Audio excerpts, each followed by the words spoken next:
Sir, আমার আপনাকে খুব ভালো লাগে, শটান বলে বসল আমার ছাত্রী রুবি। শুনে অবাক হলাম। রুবি আমার দ্বিতীয় বর্ষের ছাত্রী, যেমন চঞ্চল তেমনি অবাধ্য, কিন্তু মেয়েটা মেধাবী সেটা জানতাম। তবে হঠাৎ করে এমন সে বলে বসবে তা আমি স্বপ্নেও ভাবিনি। আমার মেজবাড়ির একটা ঘরে টিউশনি পড়িয়ে আমি নিজের লেখাপড়া চালাই আর গ্রামের বাড়িতে টাকা পাঠাই। রুবি যে বড় বাড়ির মেয়ে তা জানি। ওর বাবা লেখাপড়া নিয়ে আমার সাথে কথা বলতে আসেন মাঝে মাঝে। দুঃখ করেন, বলেন মেয়েটা ছেলে মানুষই আর গেল না, সিরিয়াস নয় ফিউচার নিয়ে। আমার চেয়ে কত ছোট, অবুঝ না হলে কেউ চাকরি জোটাতে না পারা গরিব টিউশন মাস্টারকে ভালো লাগার কথা বলে। আমি রুবিকে ধমকে সুরে বললাম, এসব কী ধরনের কথা, আর এরকম কথা যেন না শুনি, না হলে তোমার বাবাকে সবটা জানাবো। দেখলাম রুবির চোখটা জলে ভরে গেল, হাত দিয়ে মুখ ঢেকে বেরিয়ে গেল সে। বাকি ছাত্রছাত্রীরা আগেই বেরিয়ে গিয়েছিল, তাই জানাজানির ব্যাপারটা হলো না। মেয়েটা কাঁদতে দেখে খারাপ লাগলো। আমি বুঝি এই বয়সে এমন অনেক কিছু মনে হয়, ভালো লাগা ভালোবাসা হয়, তারপর বাস্তব বুঝতে শিখলে নিজেই বুঝে যাবে ও ভুল করেছিল। রাতে শুয়ে রুবির মুখটা ভেসে উঠল, ওর বলা কথাগুলো কানে বাজছিল। আপনাকে ভালো লাগে স্যার। মনে মনে ভাবলাম কদিন পরে বিয়ে ঠিক হয়ে যাবে। আমার নিজের 6 বছরের সম্পর্ক ভেঙে গেল, প্রেমিকা কারো স্ত্রী হয়ে গেল একটা সরকারি চাকরি জোটাতে পারিনি বলে। আর বাচ্চা মেয়েটা কত বোকা, ভালো নাম্বার পেয়ে মাস্টার্স পাশ করে জমানো টাকা সব শেষ করে বিএড করেও আমি টিউশনি মাস্টার।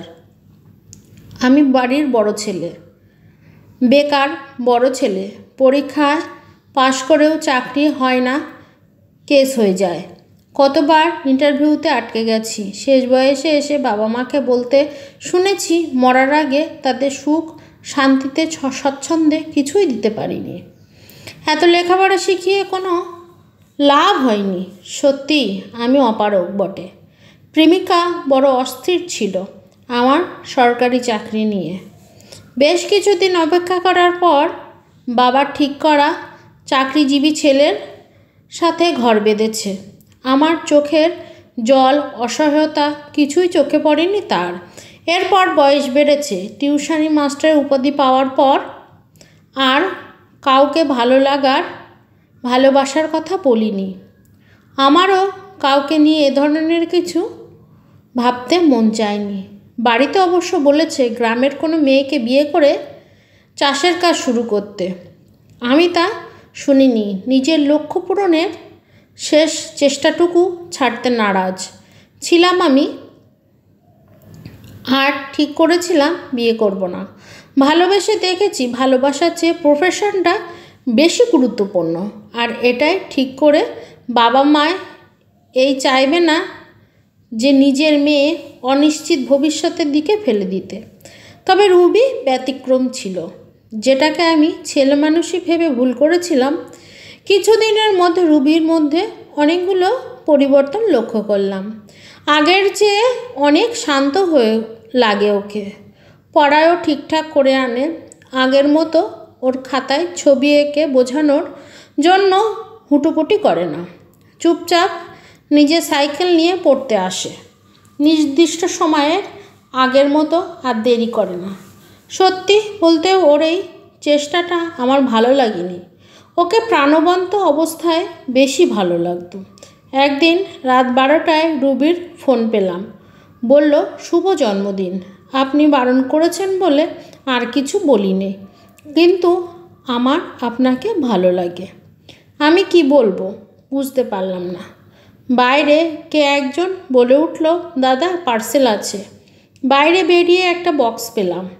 তাতে ছিল একটা সুন্দর কেক আর একগুচ্ছ লাল গোলাপ। সাথে মোড়ানো কাগজটা খুলতেই দেখলাম একটা স্কেচ, আমার ছবি। কি সুন্দর! আমি যখন পড়াই সেই মুহূর্তের একটা ছবি এঁকেছে রুবি। কতটা ভালোভাবে দেখলে আর দক্ষ থাকলে যে এমনভাবে ছবি আঁকা যায় তা ভাবতেই অবাক হলাম আমি। আজ বহু বছর পর আমাকে আমার জন্মদিনটা মনে করিয়ে দিল কেউ। ভাবতেই মনটা ভালো হয়ে গেল। কেকটা খুলে দেখলাম আমার পছন্দের ফ্লেভারের। পাগলিটা কিভাবে জানলো কি জানি। কেকটা একটু খেয়ে তুলে রাখলাম পরের দিন স্টুডেন্টের দেব বলে। এরপর পড়ানোর সময় প্রায় দেখতাম রুবি আমাকে দেখছে।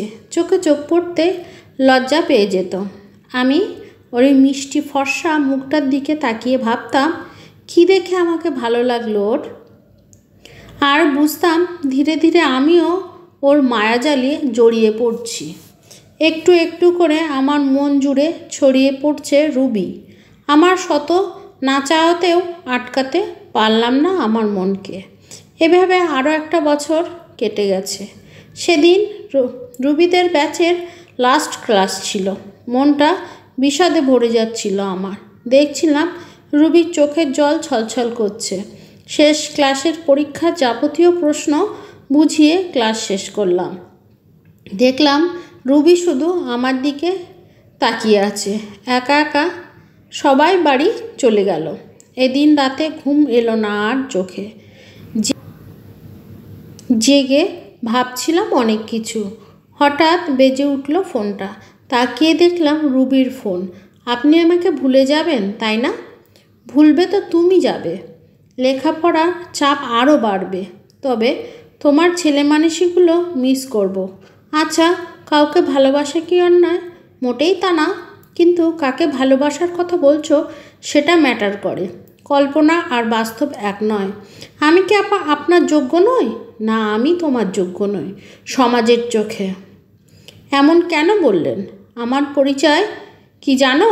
গরিব টিউশনি মাস্টার।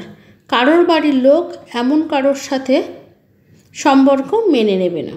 কিন্তু ভালো থাকাটা আসল।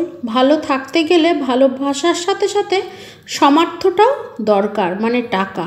আর আমার সেটা নেই। আজ নেই, ভবিষ্যতে হবে। আমার সে সম্ভাবনা নেই বললেই চলে।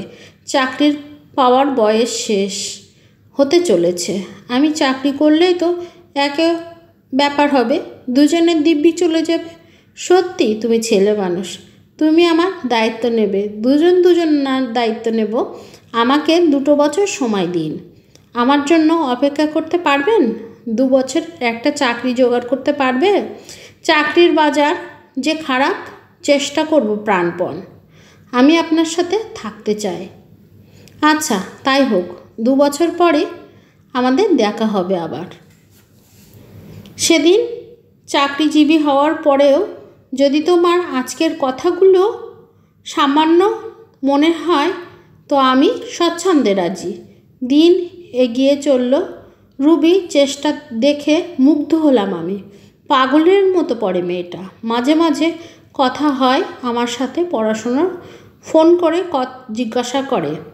একবারের জন্য আমাদের সে রাতের বলা কথা উচ্চারণ করেনি সে। একটু পর একটা পরীক্ষায় পাশ করতে থাকে। আমি ভাবি এই জগতে সত্যি এমনও মানুষ ছিল। 2 বছর কেটে গেল। গঙ্গার ঘাটে বসে আছি আমি। পাশে এসে ধপ করে বসলো রুবি। হতাশ গলায় বলল, পারলাম না আমি মাথায় হাত বুলিয়ে বললাম, পারলাম না বলে যে পারবে না এমন তো নয়। লেগে থাকতে হবে। আপনি আর আমার জন্য অপেক্ষা করবেন না, তাই না? ইচ্ছা তো করছে না, কিন্তু অপেক্ষা করতে তো হবেই। কারণ তুমি চাকরি করে বেকার ছেলের দায়িত্ব নিতে চাইলে আমি চাই স্বাবলম্বী অবস্থায় তোমাকে পেতে। আমি চাকরি পেয়েছি অনেক অপেক্ষার পর। এবার তোমার পালা। তবে মনে হয় না খুব বেশি অপেক্ষা করতে হবে, কারণ তুমি আমার চেয়ে অনেক মেধাবী। খুব তাড়াতাড়ি তোমার বাবার সাথে কথা বলবো, দেখি উনি মেনে নেন নাকি। রুবি আমাকে শক্ত করে জড়িয়ে ধরল। আমারও ওকে ছাড়তে ইচ্ছা করছিল না একটু। এই স্বার্থের জগতে এখনও কিছু মানুষ স্বার্থহীনভাবে ভালোবাসে। সেই ভালোবাসাটা একদম খাদহীন। এরকম মানুষগুলোকে আগলে রেখে আপন করে নিতে পারলেই জীবন সুন্দর।